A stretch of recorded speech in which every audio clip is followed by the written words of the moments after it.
By the end of this video, you will know exactly how to set up your monthly budgeting Google Sheets using this personal budget template. The goal is simple. Plan your income, plan your spending, track your real transactions, and see how much money you actually have left. And if you want to use the same ready-made template, you can download it from my website using the link in the description. Let's start with the monthly plan. For the tabs, we have 4 tabs. The first one, the main tab. This is about where you budget and track transactions. Settings tab, where you customize your categories and put all their items. The readme tab is just giving you a fast overview about it. Just come from time to time if you are wondering anything. Last one, the helper. This is only for back-end helper area. Do not edit this unless you need. Going back to the main tab here. So let's start plan for the month of July. So here's what I see. Once I start the month, this one will be for July month. So I will come up here. I will start with the income. If you can see here, we have this column here. It's a little bit different color because this is the only one I can edit. If I click it here, there is nothing, no formulas. But if I went to the actual one, as you can see here in this bar, we are having already formula and goes on for everything else. We just need to make sure that in each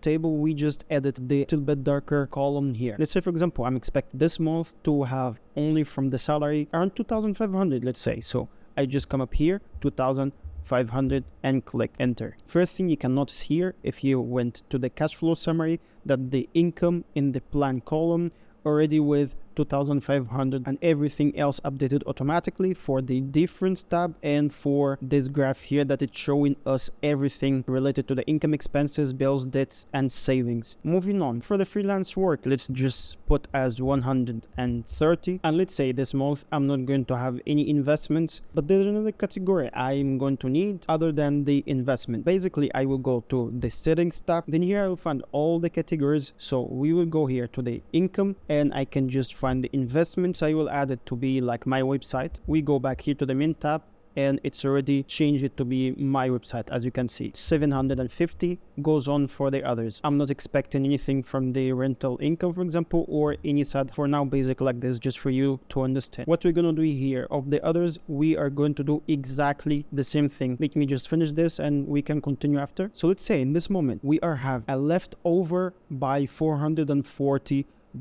This money we can allocate it right away to the savings. So for example, I'm expecting I will have total savings of 440. I'll put 140 for retirement, for example, put for emergency fund 200, and the last 100 I would just leave it for vacation fund. And here you go. As you can see, it's with -1, right? Here's the trick. If you went back here, you will find out that it's not 0. Although we added everything here, right? If you came back here in the gas section, it's 92. But here in this part, as you can see, it's 91.50. But if you came back here, you will find it's 91.5, right? Why this is happening? Basically, because if you added here as a fraction number, it's less than $1. By default here, the columns numbers, they are appearing without any fractions. We just can select, in case you are adding fraction numbers for any reason, you just select any column with fraction and you just press here in this part. As you can see,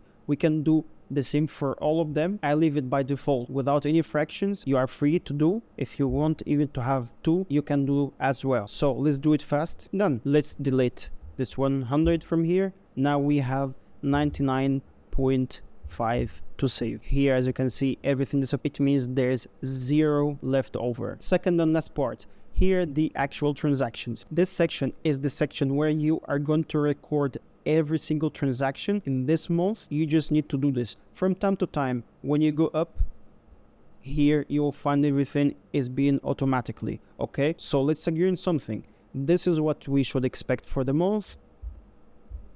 We just go down to the actual transactions here, and this is what actually is going to happen during the month. Let's start here. First column is the date. You just can type your date normal or just double click here and select from the calendar. It will appear for you here as well. Let's assume we are already in July. The categories and the subcategories. So here in the category, this is income, for example, and I will select from the subcategory. We are having income and all the sections of the income, bills and all of the bills, and goes on for the savings and for the debts and even for the expenses. As I said, if you have any issue with any subcategory, as I said, if you want to change any of them, just head up to the settings tab and you can change any one you want, or even add here the icons. You can select any icon you want and just paste it here and it will appear automatically in the main tab. So I will select from here the salary, and let's say I receive it 2,450, and here I would just note as that it was deducted 1 day of working or absent for any reason. So I would just say less than the normal here, so, and done. If you want to add description as well for this transaction, you can add anything related. In the day number 3, I paid the bill of the electricity, and I can type in the description like before I head down to fill everything. If you went up, you can start to see everything clearly. Here, this part on top, it's showing you the actual amount left to spend until the moment now. So we still have 2,303.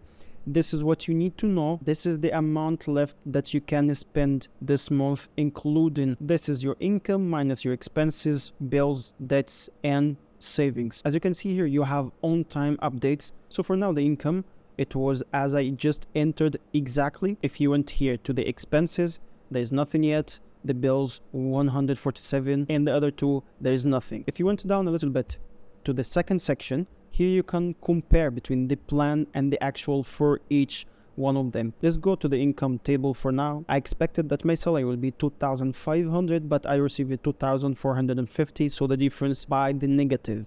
Okay, it's less than what was expected. So this is what I was talking about. Here you have plan versus actual. The spending breakdown, 100% of them until the moment we are now is going for the bills. Okay, let's go down. Here there's something cool that you can do. For example, if you have things that you need to do this month to pay, like bills or debts, I added here for you tick box. For example, we paid the electricity already, so mark it like this, and as you see, the row of the electricity just changed it. Same goes here. For example, if I paid here, I just need to tick the box here and to make visual separation to don't get lost if you have many things to pay. For now, I will add everything else fast just for you to have a clear vision of what is coming next. Okay, so let's say the month ended already. Here we recorded everything. Here, this is our month brief, right? So first of all, you can just easily print this. You can go here and click print. It will be in this form. As you can see, you can print it and you can keep it as like for the record if you want. If you want a full build from scratch tutorial with the formulas design drop down, just comment build tutorial below. That's all for today. See you next.